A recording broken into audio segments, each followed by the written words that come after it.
Hola a todos, bienvenidos a la clase número 4 del curso de modelado 3D en Blender.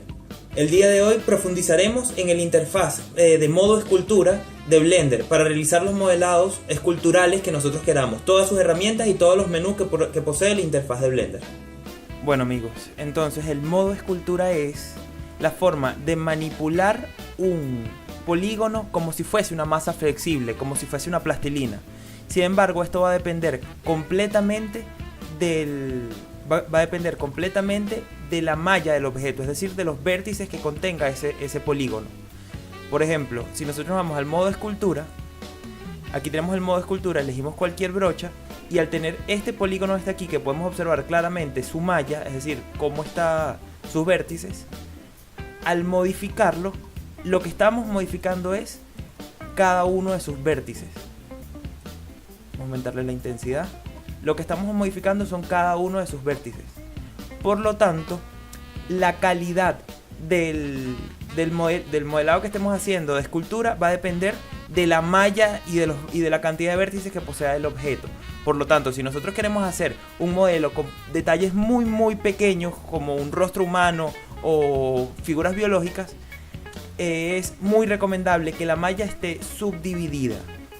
Ok, pero primero que nada, antes de ir a esa parte de la subdivisión, vamos a ir de una vez a la parte de la subdivisión. Hay que entender como que existe un modificador que se llama Subdivision Surface, como pueden observar aquí, Subdivision Surface, que lo que hace es subdividir o subdivisión de superficies.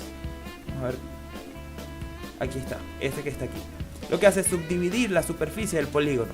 Sin embargo, el modo escultura no reconoce este modificador, reconoce este otro que se llama multiresolución, que para subdividirlo le tenemos que dar al botón de subdividir. Ahí lo estamos subdividiendo una vez, luego lo estamos subdividiendo dos veces y vamos a subdividirlo una tercera vez.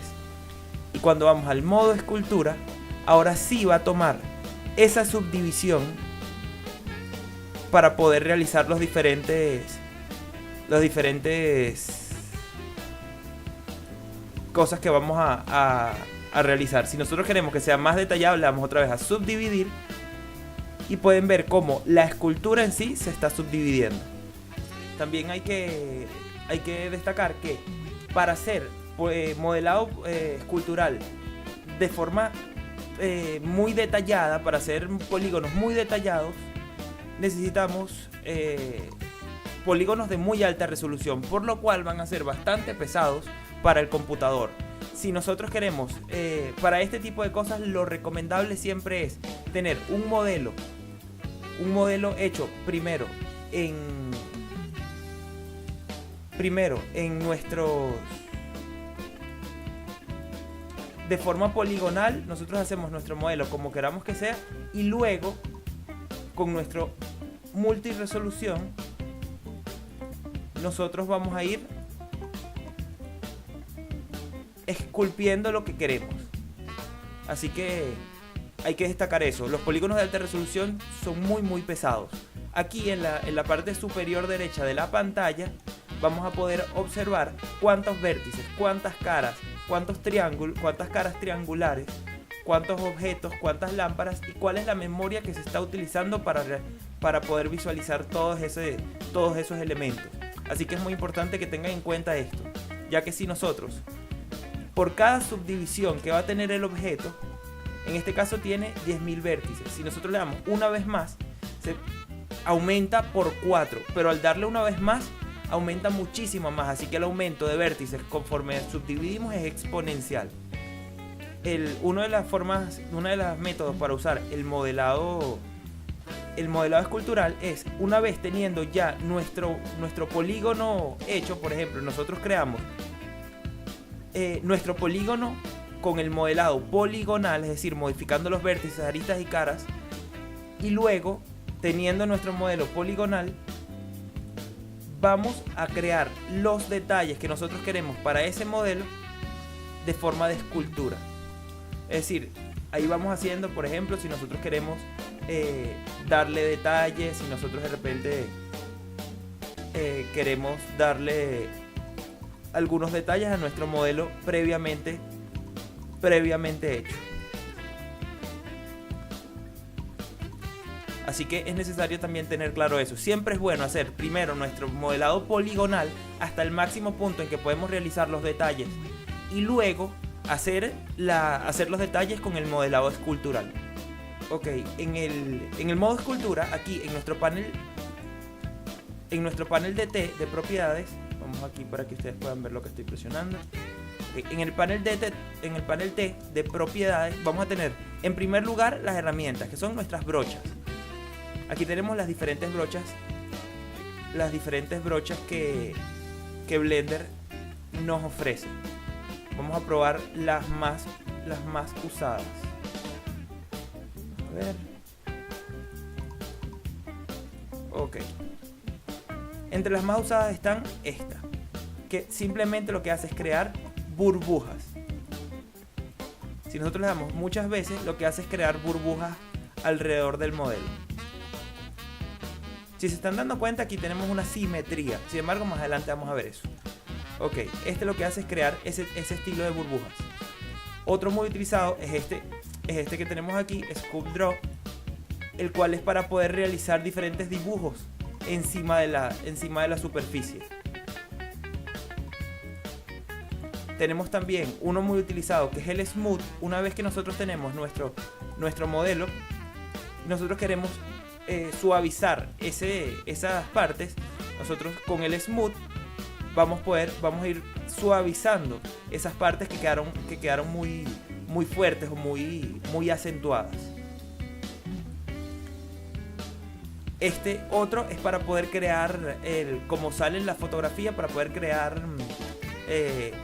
digamos que puntos muy finos, por ejemplo, o cordilleras muy finas. Por ejemplo, aquí tenemos esto aquí, nosotros podemos pasarla por este punto y, como pueden ir notando, se va creando una cordillera bastante fina.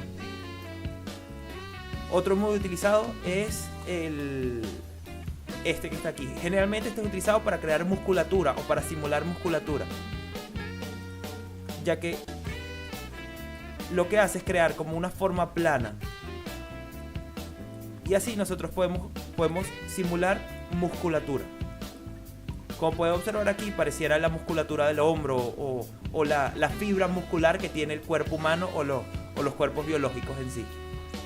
Esos son entre los más utilizados. Sin embargo, aquí tenemos otro para poder crear, cuando la malla, este requiere una malla bastante subdividida, que es para poder crear picos a partir de la malla. Y así pueden ir probando todos uno por uno ustedes para que vean cómo funciona cada una de las brochas. Las propiedades de las brochas se encuentran debajo de cada una de las brochas, en la cual tenemos el radio. Como pueden ver aquí, se aumenta el radio o se disminuye el radio. También tenemos la intensidad. Si tenemos intensidad 1 es muy distinto a si tenemos intensidad 0,5, por ejemplo. Igual tenemos el suavizado automático, que es a la par de que se va realizando la brocha, se va suavizando automáticamente. Estos son otras. Y aquí tenemos uno muy importante que es para agregar o sustraer de esa malla. Es decir, si nosotros tenemos aquí agregar, como ustedes pueden ver, lo que hace es crear bultos en la malla, crear bultos en esa malla. En cambio, si nosotros le damos a sustraer, lo que va a hacer es crear huecos en esa malla. Así que esto es una propiedad muy importante que hay que hacer. También hay otro botón aquí que se llama acumular, que es conforme nosotros estamos realizando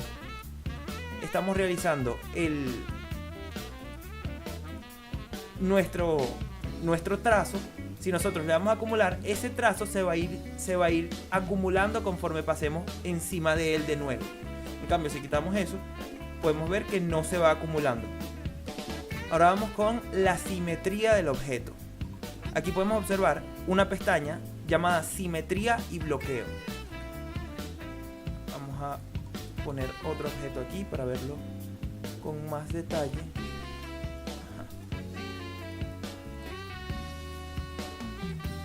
Ok, si nos vamos al modo escultura, a la pestaña simetría, podemos ver que hay una simetría en el eje X. Tenemos aquí la simetría, una simetría radial. Tenemos el suavizado y los bloqueos y las repeticiones. Y también el desplazamiento de esas repeticiones. Primero que nada, la simetría es, si la simetría está en el eje X, si nosotros hacemos un cambio en un lado del polígono, con respecto al eje X se va a repetir exactamente en ese otro lado del polígono. Si nosotros lo hacemos en el eje Y, igualmente. Vamos a activar. Ajá. Si nosotros lo hacemos nada más en el eje Y, vamos a ver dónde está. ¿Dónde está nuestro punto pivote? Vamos a hacerlo con una esfera para que se visualice mejor el resultado.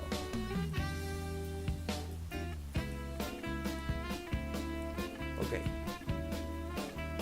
Si nosotros lo tenemos en el eje Y, como pueden ver, aquí está el eje Y, se ve la simetría en ese eje. Igualmente si lo hacemos en el eje Z, como pueden ver, ahí está la simetría en el eje Z. Igualmente nosotros podemos poner varias simetrías a la vez. En el caso que nosotros ponemos las tres simetrías, para que vayan viendo aquí, si nosotros hacemos un cambio aquí, también se está haciendo en la simetría del eje Z y en la simetría del eje Y. Es bueno para hacer figuras que tienen por ejemplo, figuras como un pulpo. Un pulpo tiende a tener esa simetría en 4 partes. También tenemos la simetría radial, que por ejemplo nosotros podemos aumentar la simetría radial en el eje X. Y pueden ver cómo la simetría es en base a un solo punto, que es un radio en el eje X. También muy útil para hacer simetrías que son más de 4 partes. Por ejemplo, nosotros podemos, aquí está subdividido entre 10, pero si nosotros lo ponemos subdividido entre 4, y así podemos aumentar las subdivisiones. Esa es la simetría radial. Igualmente podemos aumentar la simetría radial en el eje Y, por ejemplo. Y también podemos aumentarla en el eje Z.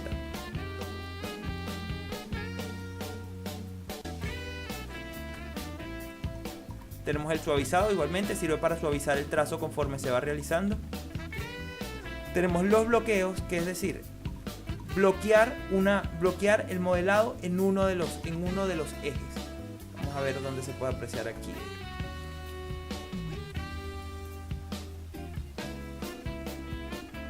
Sí, ahorita no se puede apreciar un cambio preciso. Vamos a ver. Ajá, aquí podemos apreciar el cambio.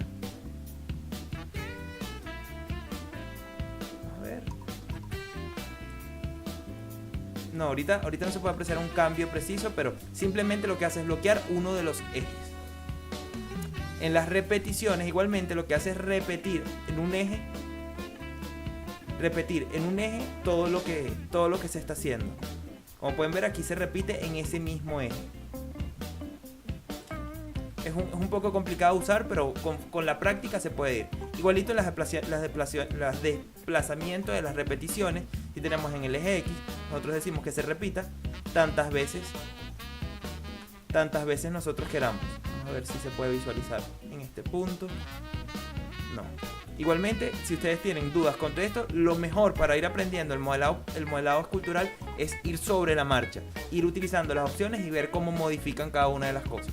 Ahora vamos a continuar con lo que es la topología dinámica. La topología dinámica es una herramienta muy útil y una de las más utilizadas en el modelado escultural en Blender, debido a que, ¿qué es lo que hace? Como ya sabemos, necesitamos un polígono de muy alta resolución para hacer detalles.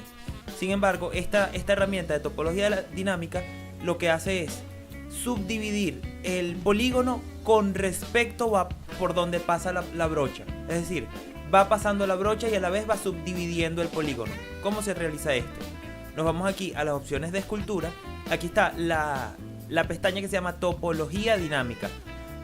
Al seleccionarla, ella nos va a eliminar cualquier dato de vértices y cualquier dato del polígono que pueda tener referido a sus partes, a los vértices, a las caras o a las aristas. ¿Por qué pasa esto?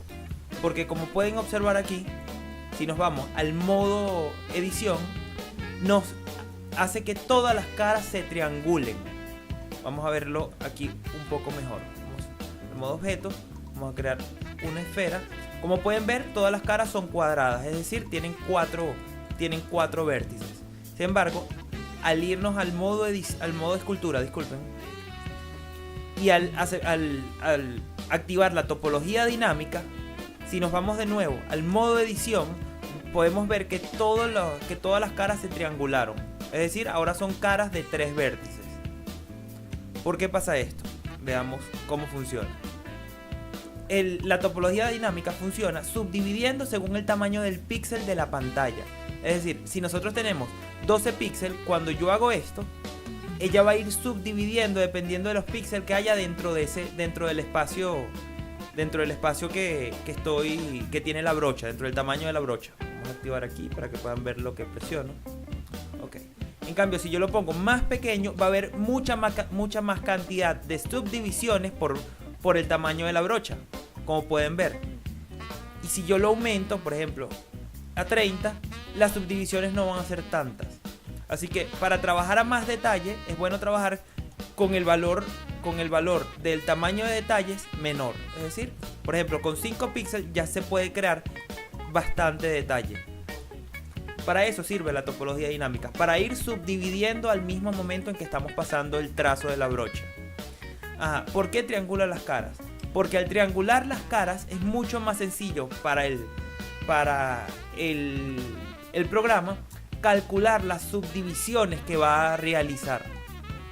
Aquí podemos ver la acción. Si nos vamos a la vista de la estructura, podemos ver cómo subdividió en ese punto mucho más que toda la estructura. Y si pasamos, pueden ver cómo subdivide por donde pasa esa brocha.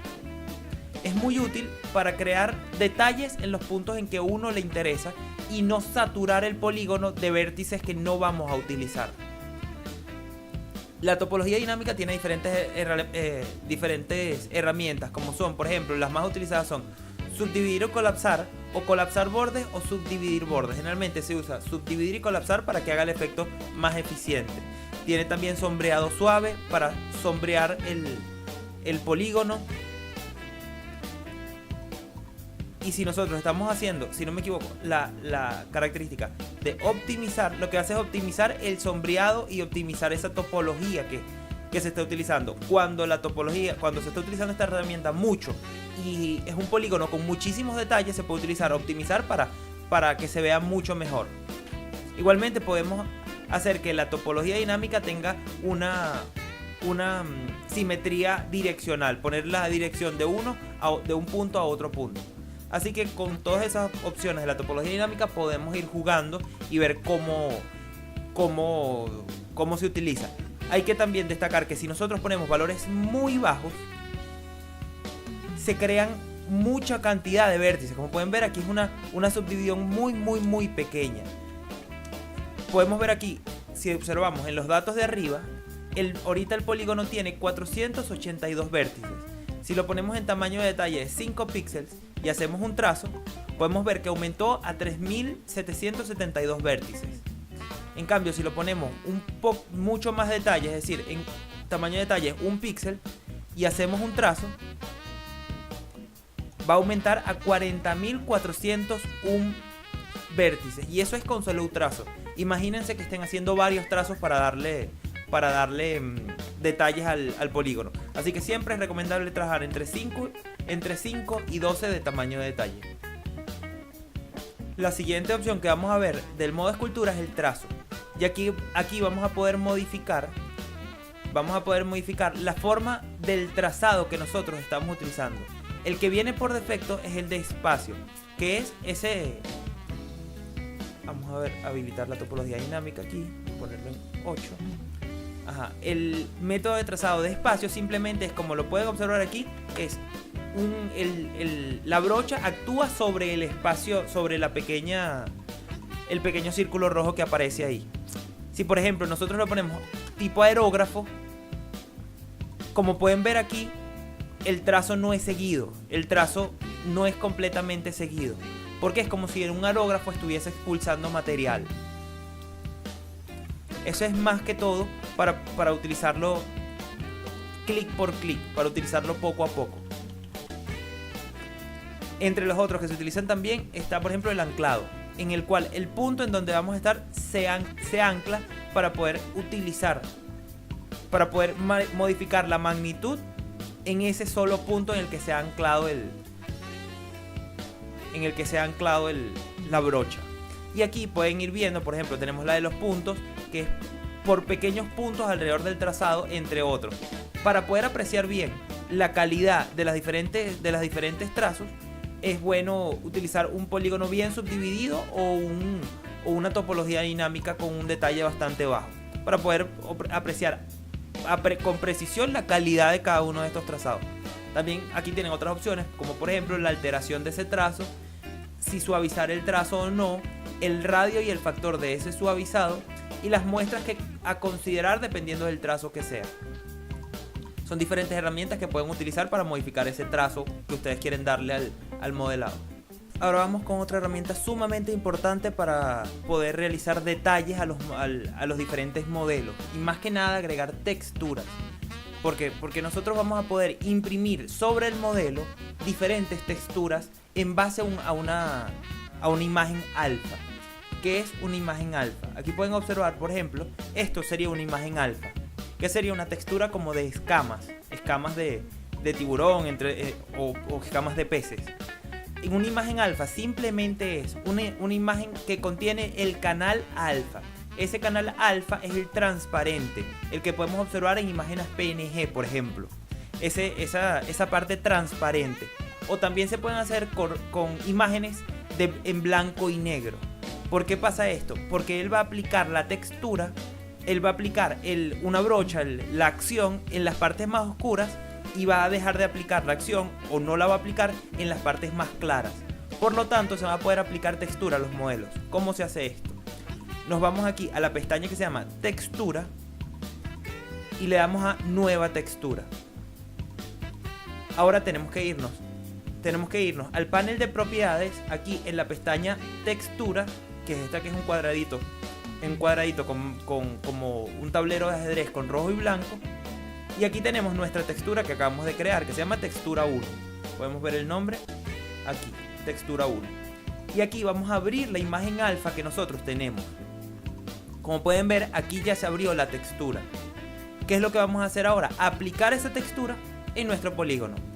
Exactamente igual como si fuese una brocha, nosotros vamos a ir aplicándola en el polígono. Vamos a ir aplicándola en el polígono como si fuese una brocha. Y así vamos a poder darle textura textura tridimensional, es decir, estamos afectando directamente la geometría de nuestro polígono. Así puede ser tanto con una textura de escamas como cualquier otra textura que nosotros queramos. Lo único que tenemos que hacer es que la textura esté en imagen alfa. Como pueden ver, se agrega directamente al polígono. Hay que entender también que este polígono es un polígono de muy alta resolución, o mejor dicho, ni siquiera es de tan alta resolución, apenas tiene 737.000 vértices. Estamos hablando de que polígonos de muy alta resolución para dar detalles perfectos de los rostros humanos o de criaturas para musculatura, entre otras cosas, pueden llegar a tener millones, 10, 15, 20 millones de vértices. Así que hay que tener mucho cuidado con esta herramienta también, porque para que se vea bien el detalle, hay que hacerlo. Para que se vea bien el detalle, tiene que ser un polígono de muy alta resolución. O utilizar también la herramienta de topología dinámica, que también subdivide el objeto y crea muchos más vértices. Así que hay que tener cuidado también. Esto ha sido todo por hoy, espero que hayan aprendido y nos vemos en una próxima oportunidad en una nueva clase del curso de modelado 3D en Blender.